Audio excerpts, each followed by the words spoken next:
कुंभ नगरी प्रयाग से मौनी अमावस्या के शाही स्नान पर न्यूज 18 की खास कवरेज मौनी अमावस मंगलम में एक बार फिर आपका ब्रेक के बाद स्वागत है। लगातार कुंभ नगरी से हर रंग हम आपको दिखा रहे हैं। आस्था के इस मेले में श्रद्धालुओं का रेला है। मेरे पीछे और भारती के पीछे आप देख सकते हैं कि बड़ी संख्या में चलता फिरता प्रयाग आज नजर आ रहा है। उमेश श्रीवास्तव ग्राउंड जीरो पर है। उमेश के पास सीधे चलते हैं। उमेश, अखाड़ों का स्नान शुरू हो चुका है, वहां पर अलग अलग तरीके से दृश्य सामने आ रहे हैं और चलता फिरता प्रयाग दिख रहा है, बताइए। जी हाँ, देखिए अनुपम, निश्चित तौर पर चलता फिरता पूरा विश्व यहाँ पर नजर आ रहा है। न सिर्फ प्रयाग बल्कि देश के कोने कोने से लोग श्रद्धालु यहाँ पहुंचे हैं और आस्था की डुबकी लगा रहे हैं। प्रयागराज के कवि रहे हैं कैलाश गौतम, उन्होंने लिखा है कि भक्ति के रंग में सनल गांव देखा, अगल में बगल में सगल गांव देखा, धर्म में करम में सनल गांव देखा, अमावस्या नहाए चलल गांव देखा। तो ये अमावस्या का मेला है, मौनी अमावस्या का पावन स्नान है, सोमवती अमावस्या का पावन स्नान है और श्रवण नक्षत्र है, महोदय योग है। महोदय योग की भी अपनी महिमा है और लगातार पंडित जी बता रहे हैं इस वक्त जो अनुमानित फिगर क्या है, कितने लोगों ने स्नान कर लिया होगा, श्रद्धालुओं का कितना संख्या है, कितने लोगों ने स्नान किया होगा। हमारे साथ खास बातचीत के लिए मौजूद है सूचना अधिकारी। आप ये बताइए कि अब तक अनुमानित फिगर क्या थी और 3 करोड़ के आसपास अनुमान लगाया जा रहा था, लेकिन जो ये सैलाब दिख रहा है, जो ये जनसमुद्र दिख रहा है, जो हिलोरे मार रही है आस्था की, वो क्या अनुमानित फिगर आपको लग रहा है? कितने लोगों ने अब तक स्नान कर लिया होगा और अभी ये संख्या कितनी बढ़ सकती है? जो मैं डिप्टी डायरेक्टर हूँ Vinod Kumar Pande, officer incharge media हूँ। अभी तक जो अनुमान लगाया जा रहा था, जिस तरीके से घाटों में भीड़ आप देख रहे हैं उमड़ रही है, जिस तरीके से आने जाने वाले लोगों का रेला लगा हुआ है, यह भीड़ इससे कहीं आगे अनुमानित की जा रही है। हमारा जो क्या अनुमान लगाया था, कितनी भीड़ का अनुमान लगाया था? 3 करोड़ के आसपास का उससे अनुमान लगाया गया था, लेकिन जिस तरीके से लोगों का आना जारी है, लोग स्नान कर रहे हैं, अभी आगे तक स्नान करते रहेंगे। अभी भी पूरे घाट भरे हुए हैं, सड़कें भरी हुई हैं, जहां देखिए वहां इस दिव्य भव्य कुंभ में लोग एकदम भीड़ के भीड़ समूह के समूह यहाँ चले आ रहे हैं। ये भीड़ बहुत ज्यादा हो जाएगी और एग्जैक्ट संख्या ये शाम को आप पूरी तरीके से जितना आपने अनुमान लगाया होगा पांडे जी, उसका डबल ही होगा। हमको लगता है कि एक संख्या 6 करोड़ भी पहुंच सकती है, कोई बड़ी बात नहीं। निश्चित जितना अनुमान लगाया है उससे कहीं अधिक भीड़ जो जिस तरीके का परिदृश्य दिखाई पड़ रहा है वो दिखाई पड़ेगा। निश्चित ही इस भव्य दिव्य कुंभ में अभी तक जो भीड़ चल रही है, चलती ही जा रही है, इससे अनुमान से कहीं अधिक लोग स्नान करेंगे। और सूचना विभाग ने जिस तरह से मेहनत की है, बड़ा प्रचार प्रसार भी आपने किया था, आप लोगों का प्रचार प्रसार भी रंग ला रहा है। हालांकि यहाँ पर किसी निमंत्रण की आवश्यकता नहीं है, यहाँ पर माँ गंगा स्वतः ही बुला लेती है और लोगों को पहले ही पता चल जाता है कि आज मौनी अमावस्या है, आज बसंत पंचमी है। तो मौनी अमावस्या के दिन जिस तरह से गठरी लिए हुए, कांधे पर बच्चा लिए हुए, और यहाँ पर तो गठरी से भी लोग पहचान रहे हैं। मैं भी आ रहा था तो अपनी गठरी देख रहे हैं कि मेरी कौन सी रंग की गठरी है, मेरा कुटुंब, मेरा परिवार इस गठरी वाला है। तो ये भी एक परंपरा है। और शाही स्नान को लेकर के क्या सूचना है आपके पास? कितने अखाड़ों ने अब तक शाही स्नान कर लिया होगा?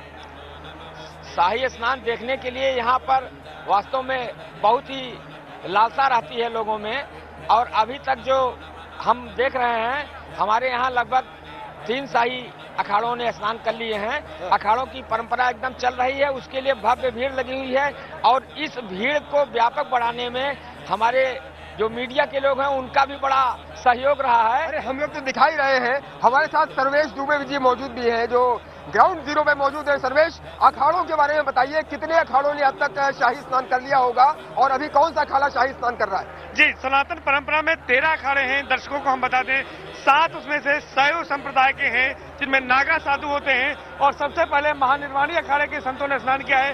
प्रयागराज की जो परंपरा है, महानिर्वाणी शुरू होती है और महानिर्वाणी अखाड़े के साथ ही अटल अखाड़ा आता है और सबसे पहले महानिर्वाणी और अटल अखाड़े ने स्नान किया है। उसके बाद इस समय जो स्नान पर्व चल रहा है वो शाही स्नान में निरंजनी अखाड़ा और आनंद अखाड़े पहुंचे हैं, उनका स्नान चल रहा है। और ये दिव्य और अलौकिक नजारा है जो न्यूज 18 लगातार अपने दर्शकों तक यहाँ संगम तट से पहुंचा रहा है। हमारी पूरी टीम ग्राउंड जीरो पर मौजूद है और यहाँ पर दर्शकों को ये बताते हैं कि अभी अभी जो है सूबे के कानून मंत्री यहाँ पर ब्रिजेश पाठक भी पहुंचे हैं, वो भी यहाँ पर संगम के तट पर आस्था की डुबकी लगाने आए हैं। तो आस्था जो है गरीब और अमीर में कोई भेद नहीं करती, राजा हो रंग को यहाँ पर बिना बुलाए सभी आते हैं और यहाँ संगम के इस पावन तट पर मौनी अमावस्या का ये जो पावन पर्व है वहाँ आस्था की डुबकी लगाने आ रहे हैं। और जो ये प्रयाग पुण्य और मोक्ष की धरती है, यहाँ पर मोक्ष की कामना को लेकर आ रहे हैं और सभी यहाँ पर स्नान के बाद दान पुण्य कर रहे हैं। तो जो यहाँ पर उमेश, जो यहाँ का महत्व है वो जो है तमाम हमारे धर्म ग्रंथों में वर्णित है, तो वो यहाँ पर जो है आस्था हिलोरे मार रही है और लगातार लोगों का यहाँ आने का सिलसिला जारी है। और ये मैं बता दूं कि ये शुक्रवार से ही लोगों का आने का क्रम शुरू हो गया था। कल दोपहर तक ही 70 लाख लोगों ने संगम में आस्था की डुबकी लगाई थी। मुझे ये लगता है, मेरा ये अनुमान है कि 1 करोड़ का आंकड़ा रात में ही पार हो गया होगा और अब 1.5 करोड़ के ऊपर हम चल रहे होंगे। और जो आंकड़ा लगाया था प्रशासन ने, करीब 3 करोड़ लोग मौनी अमावस्या के इस पर्व पर स्नान करेंगे, वो रिकॉर्ड इस बार ध्वस्त होने जा रहा है। जिस तरह की तैयारियां केंद्र की मोदी सरकार और प्रदेश की योगी सरकार ने की है, तो वो इंतजाम से भी लोग खुश नजर आ रहे हैं और लगातार यहाँ स्नानार्थियों की भीड़ बढ़ रही है। उमेश, देखिए अनुपम जी, सर्वेश जी ने किस तरह से बताया कि 3 अखाड़ों ने शाही स्नान कर लिया है और लगातार ये परंपरा, जो अखाड़ों के स्नान की परंपरा है, वो लगातार जारी है। और अगर मैं तस्वीरें दिखाऊंगी किस तरह से यहाँ पर श्रद्धा का सैलाब यहाँ उमड़ रहा है, श्रद्धा का जनसमुद्र उमड़ रहा है और दूर दूर तक जहाँ तक निगाह जा रही है, सिर्फ और सिर्फ कदम दर कदम आगे बढ़ते हुए ये श्रद्धालु है। जैसे तस्वीरें तो जाहिर तौर पर हम देख ही रहे हैं, लेकिन यहाँ पर धुंध हट चुकी है और सूर्यदेव ने अपने दर्शन दे दिए हैं। इस वक्त की सबसे अहम ये खबर है कि सुबह की जो धुंध थी वो आज के दुर्लभ संयोग के वक्त में हट चुकी है और सूर्यदेव ने अपने दर्शन दे दिए हैं, जो अपने आप में जाहिर तौर पर एक नई ऊर्जा का संचार भी हो रहा है। बिल्कुल, और हमारे साथ खास मेहमान भी जुड़ चुके हैं, उनका तारुफ भी हम करवा देते हैं दर्शकों से। हमारे साथ गुंजन जी जुड़ चुकी हैं, जो कि ज्योतिषाचार्य हैं और इलाहाबाद यूनिवर्सिटी में प्रोफेसर भी हैं, वहाँ पर ये पढ़ाती हैं। उनसे भी हम बातचीत करेंगे, लेकिन जो तस्वीरें आ रही हैं वो दिखाना बेहद ज़रूरी है। उमेश ने यहाँ पर बताया, देखिए कितना सुंदर ये दृश्य यहाँ पर अभी हमने देखा और जिसकी आप बात भी कर रहे थे अनुपम यहाँ पर अभी, तो वो यहाँ पर देखने को मिल रहा है। और हम बात भी कर रहे थे कि संन्यास आखिरकार क्या होता है। संन्यास की बात भी है, लेकिन भारतीय एक बात जरूर है, देखिए अगर हम कुंभ में हैं, आस्था के सबसे बड़े मेले में हैं और आस्था के बीच अगर हम मोक्ष की कामना की बात करते हैं, अगर हम नक्षत्रों की बात करते हैं, अगर हम परंपराओं की बात करते हैं, सभ्यताओं की बात करते हैं, तो इन सब के बीच भजन को नहीं भूल सकते। बिल्कुल, क्योंकि मोक्ष की कामना के लिए अगर मार्ग प्रशस्त करना है तो प्रभु का भजन बहुत जरूरी है। महेशानंद जी हमारे साथ हैं। महेशानंद जी, तमाम मंत्र जाप सब लोग आके यहाँ प्रभु के पास, करीब गंगा यमुना सरस्वती के पास आकर के, भले ही सरस्वती गुम हो गई हैं, अदृश्य हैं, लेकिन इस पावन धरती पर आकर के, इस त्रिवेणी के संगम पर आकर के हर कोई अपने आप को डूबा हुआ पाता है। भजन के जरिए, मंत्रोच्चार के जरिए इस आस्था के माहौल को हम और कैसे वृहद बना सकते हैं? नारायण, श्री राम जय राम जय, श्री राम जय राम जय जय राम। भजन, यहाँ पर संतों का सानिध्य है तो हम संतों के बारे में ही बताते हैं। संतन के संग लाग रे, तेरी अच्छी बनेगी, कागा से तू ही हंस बनावे, कागा से तू ही हंस बनावे, खुल जाए तेरे सोए भाग रे, तेरी अच्छी बनेगी। मोह निशा में बहुत दिन सोए, मोह निशा में बहुत दिन सोए, जाग सके तो जाग रे, तेरी अच्छी बनेगी। संतन के संग लाग रे, तेरी अच्छी बनेगी, अच्छी बनेगी तेरी किस्मत जगेगी।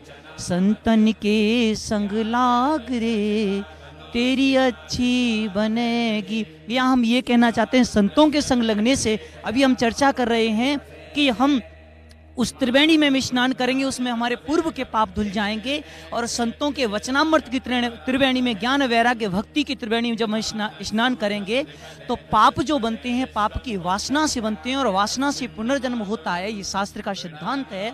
तो जब हम सत्संग करेंगे, संतों का वचनामृत सुनेंगे, शास्त्र अध्ययन करेंगे, स्वाध्याय करेंगे, तो पाप की वासना नष्ट होती है, पाप करने की पुण्यवृत्ति नष्ट होती है, जिससे हमें मोक्ष की प्राप्ति है। जो आज दुर्लभ जो संयोग है हम लोग प्रयागराज में बैठे हुए हैं, मोक्ष की प्राप्ति की बात है, तो सत्संग के माध्यम से, संतों के वचनामृत के माध्यम से। और एक और बात बता दें हम अपने दर्शकों को कि जो दर्शक हमारे यहाँ तक नहीं आ पाए प्रयागराज में, अपने घरों में दर्शन कर रहे हैं, तो उनसे हम कह रहे हैं कि आपके माध्यम से यहाँ का दर्शन हो रहा है त्रिवेणी का, और आप मानसिक स्नान करें। आपको हमारे यहाँ पर मानसिक पूजा श्रेष्ठ मानी गई है, तो आप मानसिक यदि स्नान करते हैं और अभी आप जो यहाँ पर चर्चा सुन रहे हैं, तो आपको मानसिक त्रिवेणी में स्नान करेंगे तो आपको यही फल मिलेगा और इससे और ज़्यादा फल मिलेगा। तो ये बहुत अच्छी बात है कि हमारे दर्शकों को यहाँ से मानसिक स्नान कराया जा रहा है। कैमरे से हर एक तस्वीर इस वक्त आपको दिखा रहे हैं, महा कवरेज ये जारी है।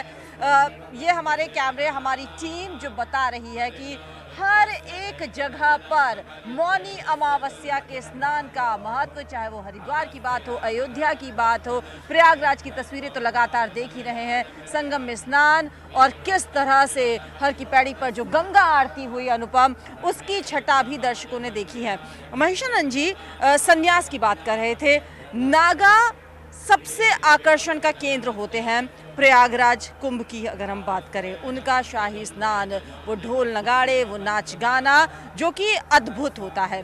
क्या वजह होती है, अगर मैं आपसे ही पूछूं, क्या वजह होती है कि जुड़ जाता है आदमी, या फिर आप ही ने ये चुना, क्या वजह रही? और एक बात को इसमें भी जोड़ दूं भारती, जो बात आपने कही, ये भी आप बताइएगा, क्योंकि अक्सर लोग ये जानना चाहते हैं, समझना भी चाहते हैं कि जब नागा बाबाओं की बात होती है, आप ये भी स्नान करके आए हैं, और जब कि नागा बाबा नग्न क्यों रहते हैं, ये एक अमूमन एक सवाल लोगों के जहन में रहता है। क्योंकि जब हम अगर वस्त्र में किसी को देखते हैं, अलग अलग वेशभूषाओं में देखते हैं, तो एक मैसेज अलग जाता है, लेकिन नागा बाबाओं को देखते हैं तो कुंभ के आकर्षण का केंद्र बिंदु में नागा बाबा रहते हैं, लेकिन नग्न रहते हैं। जी बिल्कुल, आप दोनों ने बहुत सुंदर प्रश्न, जी बिल्कुल, आप दोनों ने बहुत सुंदर प्रश्न किए हैं। और ये जनसाधारण, हमारे हर व्यक्ति के अंदर यह प्रश्न है, व्यक्ति जानना चाहता है, कुछ संकोचवश पूछ नहीं पाते हैं और विभिन्न कारण रहे हैं। तो पहली बात, दीदी ने सन्यास की बात की है, तो मैं बता दूं सन्यास क्या है। सन्यास है अस्तो माँ सदगमय तमसो माँ ज्योतिर्गमय मृत्युर्माम अमृतम गमय। असत्य से सत्य की ओर जो जाने वाला रास्ता है वो सन्यास है। सन्यास को दो अर्थ में प्रयोग किया जाता है, इसमें सम उपसर्ग है, आगे न्यास शब्द है। न्यास आता है शिलान्यास के अर्थ में आता है, और सन्यास शब्द त्याग के अर्थ में आता है। जैसे उसने क्रिकेट से सन्यास ले लिया, यानी त्याग दिया। शिलान्यास का मतलब कार्य प्रारंभ। तो एक नई परिभाषा बनकर के आती है, असत्य को त्याग करके सत्य की ओर 100% क्षमताओं से शिलान्यास करना, उस ओर बढ़ना सन्यास है। अंधकार से प्रकाश की ओर बढ़ना सन्यास है, और कुमार्ग से सद्मार्ग की ओर बढ़ना सन्यास है। अंधेरे से उजाले की ओर बढ़ना सन्यास है। और सन्यास की जहाँ बात आती है, तो आप यह भी जानते हैं कि सन्यासियों के भगवा वस्त्र होता है, भगवा। और भगवा का जो रंग है वो रंग जो है उसका नाम है लाल रंग होता है, लाल रंग। और जैसे अभी आप चर्चा कर रहे हैं कि अभी अभी सूर्य भगवान उदित हो गए हैं और एक ऊर्जा की किरण हमें प्राप्त हो रही है, ऊर्जा प्राप्त हो रही है और एक खुशियाँ प्राप्त हो रही हैं। तो संतों के जो कपड़े लाल होते हैं, सन्यास के कपड़े लाल रंग होते हैं, उसका यही कारण है, ये ऊर्जा के प्रतीक हैं, प्रकाश के प्रतीक हैं, तेजस्विता के प्रतीक हैं। अग्नि का कोयला भी लाल होता है, तो उसी प्रकार ये इसमें सारी पाप राशि जल करके भस्म हो जाए, इसके प्रतीक हैं। इसलिए लाल ही भगवा ही वस्त्र धारण किया जाता है। सन्यास तो यही है। सन्यास फिर कई प्रकार का होता है, इसके सन्यास के कई भेद हैं। उसमें से ज्ञान सन्यास है, प्रेम सन्यास है, विरह सन्यास है। उसमें से एक विद्वत सन्यास होता है, एक विविदिशा सन्यास होता है। विद्वत सन्यास वह होता है व्यक्ति को तत्व ज्ञान हो गया और उसका सन्यास हो गया, सन्यास माने पक गया फल और छूट गया। विविदिशा सन्यास वह होता है जो ईश्वर को, धर्म को जानने के लिए घर का त्याग करता है, ये विविदिशा सन्यास होता है, जानने की इच्छा में। अब जो आपका प्रश्न है उस पर भी आ जाता हूँ, यद्यपि इसके भी और अभी विस्तार हैं। सन्यास के फिर उसमें 4 प्रकार के सन्यासी होते हैं, कुटीचक, बहुदक, हंस और परमहंस। कुटीचक कुटिया बनाकर रहते हैं, बहुदक जो नदियों के किनारे पर भ्रमण करते हैं, हंस वृत्ति जो होते हैं हंस की तरह कहीं भी उड़ जाते हैं, हंस की तरह मोती चुगते हैं, राम नाम के मोती, सद चीज़ों के मोती। और परमहंस वृत्ति ये नागा वृत्ति में आती है। सबसे हाईएस्ट की जो बात है परमहंस वृत्ति नागा वृत्ति है। अब प्रश्न आ जाता है नागा नग्न क्यों रहते हैं, जो आपने अभी कहा कि नागा नग्न क्यों रहते हैं, तो हम इसकी बात एक बात बता दें। हमारे यहाँ पर एक नियम है कि प्रारंभिक अवस्था में नियम और कानून होते हैं। जब उसकी उच्च अवस्था हो जाती है तो नियम कानून बंद कर दिए जाते हैं। जैसे उदाहरण के लिए हम लेते हैं, जब हम केजी क्लास में पढ़ते हैं, एलकेजी केजी में जब हम आते हैं तो जो हमारी बुक्स होती हैं, हमारी जो कॉपी होती हैं वो लाइन वाली होती हैं और हमको कहा जाता है कि इस लाइन पर ही आपको लिखना है, यानी आपको लाइन से हटना नहीं है। क्योंकि अभी आपका हाथ उतना संतुलन नहीं है, बैलेंस नहीं है हाथ में। यदि आप लाइन से हटेंगे तो टेढ़े मेढ़े अक्षर बना लेंगे, उस लाइन में ही लिखेंगे। इंग्लिश की कॉपी आती है तो 4 लाइन वाली आती है, लेकिन जब हम एमए करते हैं तो लाइन खत्म हो जाती है। आपको कोरा कागज दे दिया जाएगा, लेकिन आपका हाथ इतना सच चुका है कि अब वो टेढ़ा मेढ़ा नहीं होगा, एक सही दिशा में जाएगा और ठीक से लिखेगा। उसी प्रकार जब हमारे शास्त्रों का भी नियम है कि व्यक्ति को पहले कहा जाता है कि ये नियम है, ये कानून है। बालक जो होता है, मासूम होता है, उस पर नियम कानून नहीं होते हैं, लेकिन जब उससे समाज का ज्ञान होता है तो उसे कहा जाता है ठीक से कपड़े पहनो, ठीक से पहनो, ऐसे चलो, ऐसे करो। लेकिन जब उसकी परिपक्व अवस्था आ जाती है, जो अंतिम लास्ट स्टेज है, महात्माओं में भी सन्यास और सन्यास में भी दिगंबर नागा बाबा, वहाँ आकर के समाज के नियम और कानून खत्म कर दिए जाते हैं। वो परमहंस वृत्ति होती है, जिनमें हमारे शुकदेव हैं, सनकादिक हैं, वहाँ पर नियम कानून की बात खत्म हो जाती। एक बात। दूसरी बात यह है, माँ जैसे अपने बेटे को जब दूध पिलाती है, शिशु को, बेटा से तात्पर्य है शिशु को जो स्तन पीने वाला है, दूध पीने वाला है, जब उसे दूध पिलाती है तो माँ अपने स्तन से पर्दा हटा देती है और बच्चे को स्तन से लगा लेती है। और बच्चे से पर्दा माँ नहीं करती, क्योंकि बच्चा पुत्र है, पात्र है, लायक है, योग्य है, उसके अंदर योग्यता है। किंतु माँ फिर आंचल डाल देती है बच्चे के ऊपर, बाहर से पर्दा डाल देती है। क्यों? वो बाहर के जो लोग हैं, ना पुत्र हैं, ना पात्र हैं, ना लायक हैं, वे लोग नालायक हैं, और नालायक कुछ गलत बात सोचेंगे, इसलिए उनके सामने से पर्दा डाल देती है।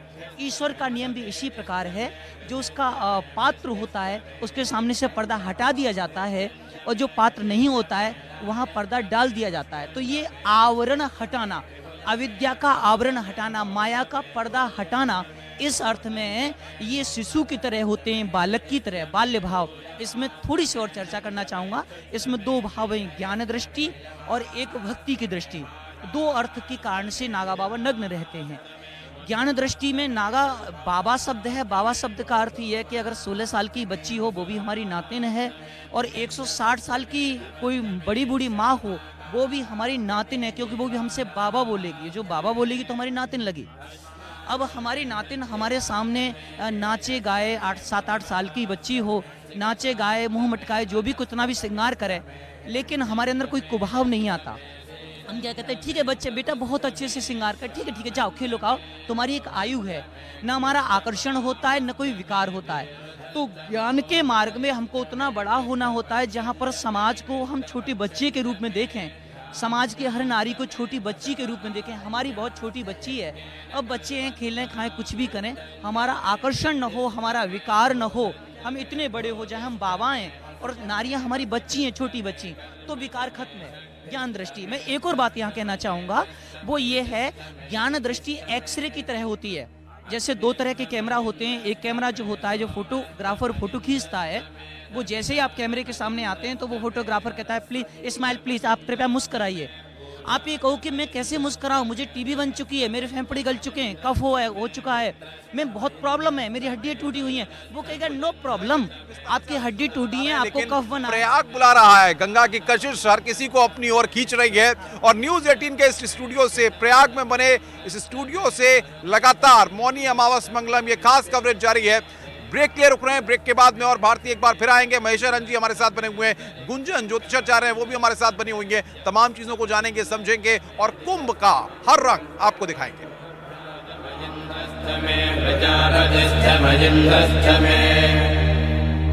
गुंशस्तमे रश्मिस्तमे दाभ्यस्तमे धिपतिस्तमवुपागुंशस्तमे कल्यामस्तम ऐन्द्रवायवस्तमे वैश्वावरुणस्तमहाश्विनस्तमे प्रतिप्रस्थानस्तमे शुक्रस्तमे मन्थेतमहाग्रयनस्तमे वैश्वदेवस्तमे ध्रुवस्तमे वैश्वानरस्तम